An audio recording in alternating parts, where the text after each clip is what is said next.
Buongiorno. Per quante volte si leggano i testi antichi, direi che non li si legge mai abbastanza. Ovviamente, per quello che sto facendo, capita di leggere e rileggere molte volte dei passi e poi vengono fuori sempre delle considerazioni nuove. Adesso oggi facciamo un salto nei cieli, quindi ci mettiamo le cinture di sicurezza, una puntatina nell'Apocalisse per, diciamo, esaminare un qualcosa che abbiamo sotto gli occhi e che però non è mai oggetto di riflessione abbastanza profonda. Cominciamo a leggere dal Nuovo Testamento. Per esempio in Matteo 18:10 c'è scritto: guardatevi dal disprezzare uno di questi piccoli, poiché vi dico che i loro angeli nei cieli vedono continuamente il volto del Padre mio che è nei cieli. Che ve ne pare? Dice Gesù. Tenete presente che con la parola piccoli Gesù intendeva coloro che si fanno umili, tant'è che il verbo il farsi piccoli, quando Gesù dice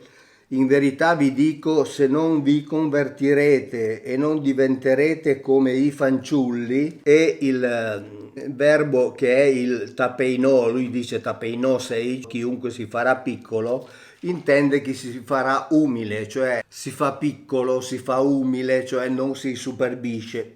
Qui dice guardatevi dal disprezzare uno di questi piccoli, poiché vi dico che i loro angeli nei cieli vedono continuamente il volto del Padre, che è nei cieli anche lui. In Matteo 22, come al solito, nelle discussioni che c'erano tra i maestri farisei, discussioni che erano normali perché il metodo di studio ebraico è il mettere a confronto idee diverse per poi tentare di arrivare ad una conclusione che sia condivisa. Parlando della legge del levirato, gli dicono ma c'erano 7 fratelli, il primo prende moglie, muore, la moglie passa al il secondo fratello muore, insomma si arriva fino al settimo e questi sadducei gli dicono alla risurrezione di chi fra i 7 sarà moglie? Infatti appartenne a tutti. Gesù rispose: siete in errore poiché non conoscete le scritture né la potenza di Dio. Infatti nella risurrezione non si prende né moglie né marito, ma si è come angeli di Dio in cielo. E di nuovo abbiamo questa connotazione, gli angeli di Dio che sono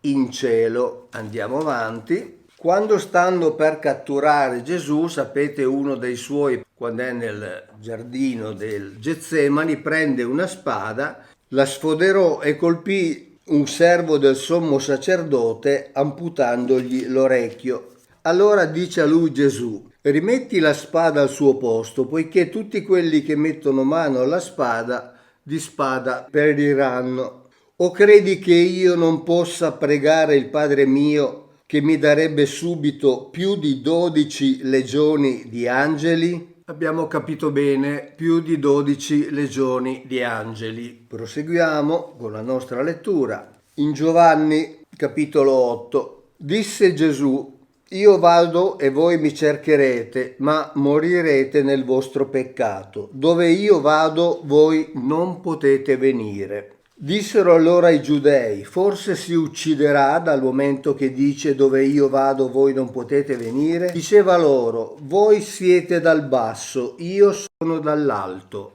Voi siete di questo mondo, io non sono di questo mondo. Cioè io non sono di qui. E la stessa cosa anche la ripete quando è sotto interrogatorio da Ponzio Pilato. Allora Pilato entrò di nuovo nel pretorio, chiamò Gesù e gli disse: sei tu il re dei Giudei? Gesù rispose: dici questo da te stesso o altri te l'hanno detto di me? Rispose Pilato: sono io forse un giudeo? La tua nazione e i sacerdoti capi ti hanno consegnato a me. Che cosa hai fatto? Rispose Gesù: il mio regno non è di questo mondo. Se di questo mondo fosse il mio regno, le mie guardie avrebbero combattuto perché non fossi consegnato ai Giudei. Ora il mio regno non è di qui. Questo di qui in greco è reso con enteuten, che indica moto dal luogo, cioè il mio regno non proviene dalla terra, ma l'abbiamo letto in tutti i passi precedenti, il mio regno, cioè il regno di Gesù, proviene dai cieli nei quali si trovano gli angeli. Angeli è un termine che deriva dal greco angelos, che significa messaggero, ma messaggero è un nome funzionale, termine che indica, lo sapete, appunto portatore di messaggi, portatore di ordini, e poi significa anche guardiano. Però un nome funzionale che cosa presuppone? Che ci sia un individuo che svolge quella funzione. Cioè, se per esempio qualcuno porta un messaggio in questa casa, può averlo portato un postino, cioè un uomo che fa quel mestiere, può averlo portato, che so, un corriere, potrebbe, come qualche secolo fa, magari averlo portato un piccione viaggiatore, e tutti questi possono essere definiti angeli, cioè portatori di un messaggio. Questo è importante da capire perché bisogna stabilire la natura di questi portatori di messaggi. E la natura di questi portatori di messaggi è stata variamente definita nel corso dei secoli ed è stata variamente definita nei testi sacri, sia in quelli canonici sia in quelli apocrifi, e appaiono in forme diverse. Questi portatori di messaggi possono apparire in forma umana, possono apparire in forma di bagliori di luce, possono essere vestiti di bianco con vesti splendidissime, possono avere occhi splendenti, possono essere circondati da bagliori di fiamma. Sto citando tutte indicazioni che si trovano nei testi sacri. Possono apparire pacifici, come ad esempio l'angelo che va a consolare Agar, la serva di Sara che era stata cacciata da Sara con il suo figlioletto Ismaele, e un angelo la va a trovare nel deserto e le fa delle promesse per conto di Dio. Oppure possono apparire in aspetto terrificante, per esempio nel libro dei Giudici, quando Gedeone incontra un angelo. Quest'angelo fa una cosa strana, intanto parla con Gedeone e poi Gedeone dice: se ho trovato grazia ai tuoi occhi, dammi un segno che proprio tu mi parli. Intanto non te ne andare di qui prima che io torni da te e porti la mia offerta da presentarti. Rispose: resterò fino al tuo ritorno. Siamo nel libro dei Giudici al capitolo 6. Allora Gedeone entrò in casa, preparò un capretto e con un efà di farina fece focacce azime, mise la carne in un canestro, il brodo in una pentola, gli portò tutto sotto il terebinto e glielo offrì. L'angelo degli Elohim gli disse: prendi la carne e le focacce azime, posale su questa pietra e versami il brodo. Egli fece così. Allora l'angelo di Yahweh stese l'estremità del bastone che aveva in mano e toccò la carne e le focacce azime. Dalla roccia salì un fuoco che consumò la carne e le focacce, e l'angelo del Signore se ne andò. Qui dice scomparve, ma in realtà il verbo ebraico indica che se ne andò camminando. Gedeone vide che era l'angelo del Signore, l'angelo di Yahweh, e disse: Signore Dio, ho dunque visto l'angelo del Signore faccia a faccia. In realtà questo dunque non è un dunque tranquillo, sereno. In ebraico il termine è each, che vuol dire ahimè, povero me, misero me. Ho visto un angelo, qui nelle traduzioni mettono l'articolo, ma l'articolo non c'è. Ho visto un angelo di Yahweh e ne ho paura, cioè esprime proprio un senso di terrore, tant'è che viene tranquillizzato e gli viene detto: la pace sia con te, non temere, non morirai. Cioè, in realtà alle volte incontrare questi angeli poteva essere pericoloso o poteva essere terrificante. E questi angeli avevano una struttura loro, personale, una struttura che nei secoli anche i padri della Chiesa hanno cercato di definire in vario modo, sono arrivati a definirla anche una struttura materiale, cioè una struttura come la nostra, ma dicono i padri della Chiesa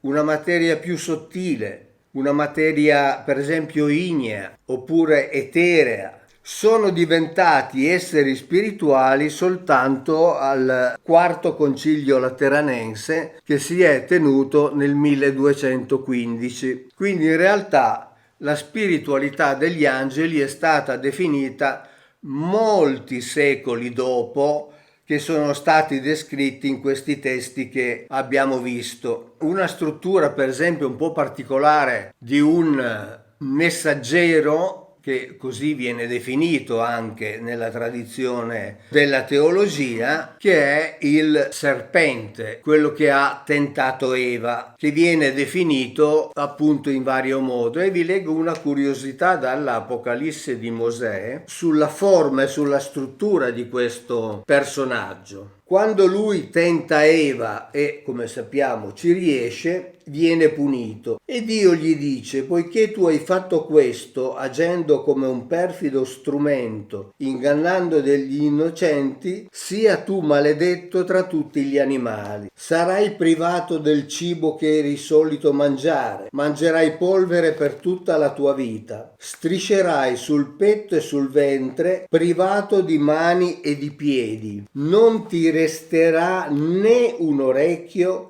né un'ala, nessuna delle tue membra. Quindi vuol dire che questo individuo, prima di questa tentazione, secondo l'Apocalisse di Mosè, era un individuo che aveva mani, piedi, membra, orecchie, bocca, era in grado di comunicare. Per esempio l'Apocalisse di Baruch, che narra di un viaggio nei cieli, un viaggio in cui Baruch è accompagnato da chi? Guarda caso, da angeli. Ne parla l'Apocalisse di Pietro, una delle Apocalissi di Pietro, perché sono più di una, e l'Apocalisse di Pietro, pur non essendo inserita nei libri canonici, è stata comunque molto utilizzata dalla teologia, è, come dicono gli stessi teologi, uno dei testi che ha maggiormente influenzato per esempio la descrizione del paradiso e dell'inferno. E quando Gesù era sul Monte degli Ulivi e i discepoli lo interrogavano dicendo: dacci i segni della tua venuta e della fine del mondo. Ricordo che in tutte le Apocalissi, così come nei Vangeli, la fine di questo mondo era vista come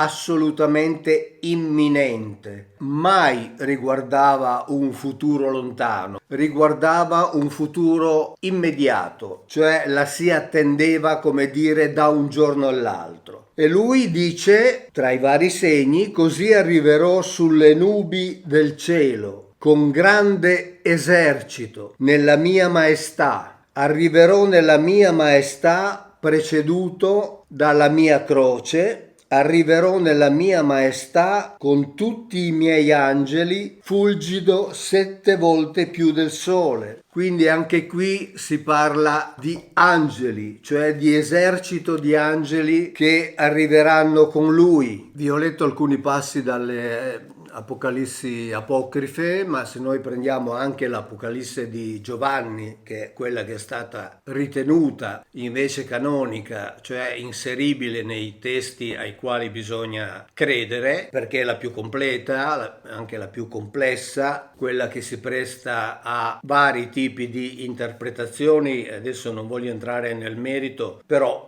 almeno vi dico il mio parere: secondo me era un testo scritto allora in codice per le chiese nascenti di allora, e ancora una volta riporta ciò che era atteso come assolutamente imminente. Nell'Apocalisse c'è il famoso discorso del 666, nel merito del quale non entro adesso perché andremo fuori tema, ma vi dico che ci sono dei papiri dall'Apocalisse di Giovanni dove il 666 in realtà è 616, altre dove invece il numero è 665, quindi le interpretazioni che alle volte si danno del 666 con valore assoluto, con valore certo, sono quantomeno relative, perché appunto questo numero è variabile a seconda del papiro che si usa. Invece c'è un altro numero sul quale voglio soffermarmi un attimo ed è il numero dei 144.000. Anche qui, anche questa quantità viene interpretata e sottoposta anche ad analisi numerica in modi diversi. Secondo l'Apocalisse è molto semplice, sono 12.000 per ogni tribù, quindi 12 per 12, che fa 144.000, che devono essere in un qualche modo segnati prima che i 4 angeli diano sfogo ai venti che porteranno alla distruzione. Però questi 144.000, che molto spesso vengono indicati come gli unici che saranno salvati,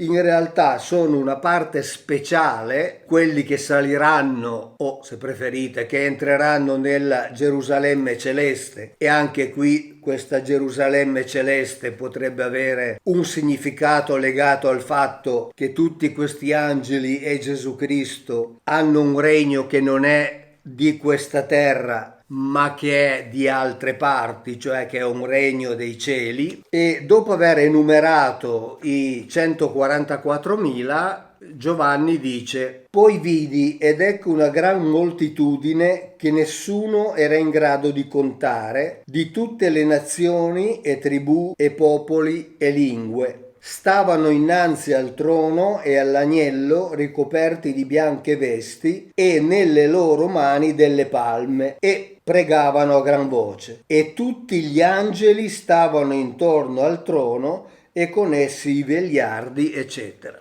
Anche nell'Apocalisse di Giovanni ci sono molti angeli che hanno funzioni diverse, quindi che hanno incarichi diversi, siamo quindi sempre dentro una gerarchia, tant'è che mi verrebbe da dire quasi che l'Apocalisse di Giovanni potrebbe essere letto come un libro di fantascienza, però è inserito nel canone di una religione e dunque deve essere considerato oggetto di fede nei confronti di entità spirituali.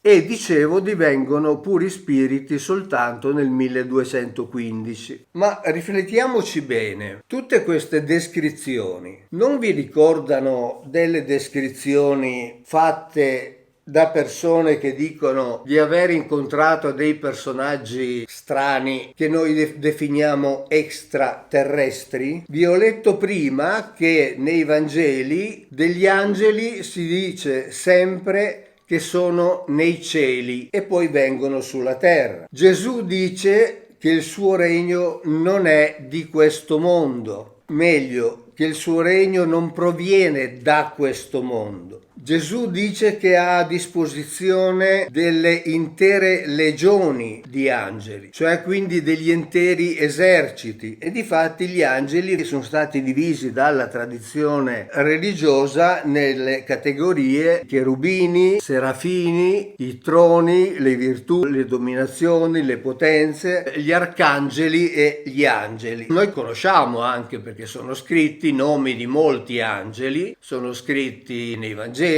sono scritti nei libri apocrifi, conosciamo anche il nome di molti arcangeli, per esempio Michele, ne abbiamo parlato in diversi video, conosciamo Raffaele, conosciamo Gabriele che interviene direttamente nella nascita di Gesù, e tutti questi sono esseri che non sono di questa terra. E le descrizioni che sono state fatte di questi angeli, se ci riflettiamo bene e ci riflettiamo con mente serena, senza pregiudizi, corrispondono esattamente alle descrizioni che molto spesso vengono fatte da coloro che dicono di aver avuto dei contatti con gli extraterrestri. Ora, che questi angeli possano essere definiti extraterrestri è fuori di dubbio, perché è ripetuto più volte che non appartengono a questa terra, appartengono ad un regno che è nei cieli. Ora, se uno dice ho visto un extraterrestre, viene deriso. Se uno dice ho visto un angelo, si dice miracolo, ha incontrato un angelo. Ma che differenza c'è? Appartengono entrambi ad un altro mondo. Non sono umani, sono di una natura diversa, hanno poteri diversi, viaggiano in modo anche diverso da come viaggiano gli uomini. Quindi che differenza vera c'è?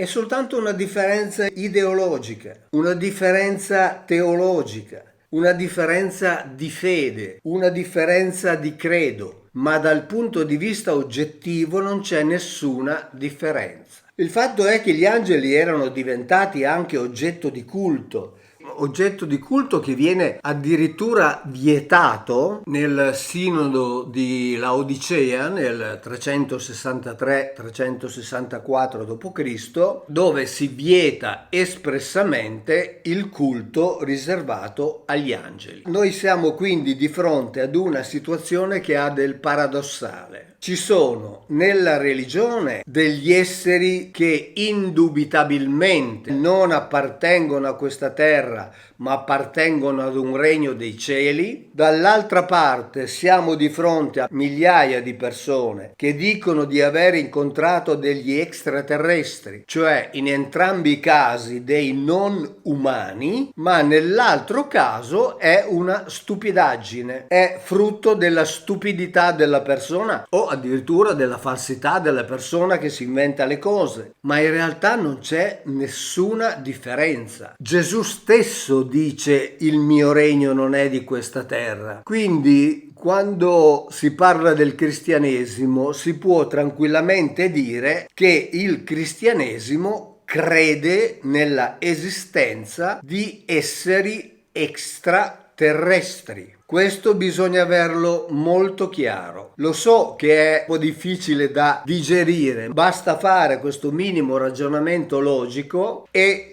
la situazione diventa chiarissima. Insomma, questi angeli sono tanti, sono miriadi. Abbiamo letto nelle prime letture che lui poteva avere a disposizione almeno 12 legioni di angeli. Michele sappiamo che è chiamato arcangelo in quanto era capo dei capi degli angeli, quindi questi angeli avevano una struttura che noi potremmo definire una struttura di tipo militare. Sto dicendo tutta una serie di cose che sono scritte nei testi sacri, cosiddetti sacri, ma che corrispondono ad una visione che può essere letta in un modo completamente diverso e può essere letta in un modo diverso legittimamente, perché non c'è veramente nessuna differenza.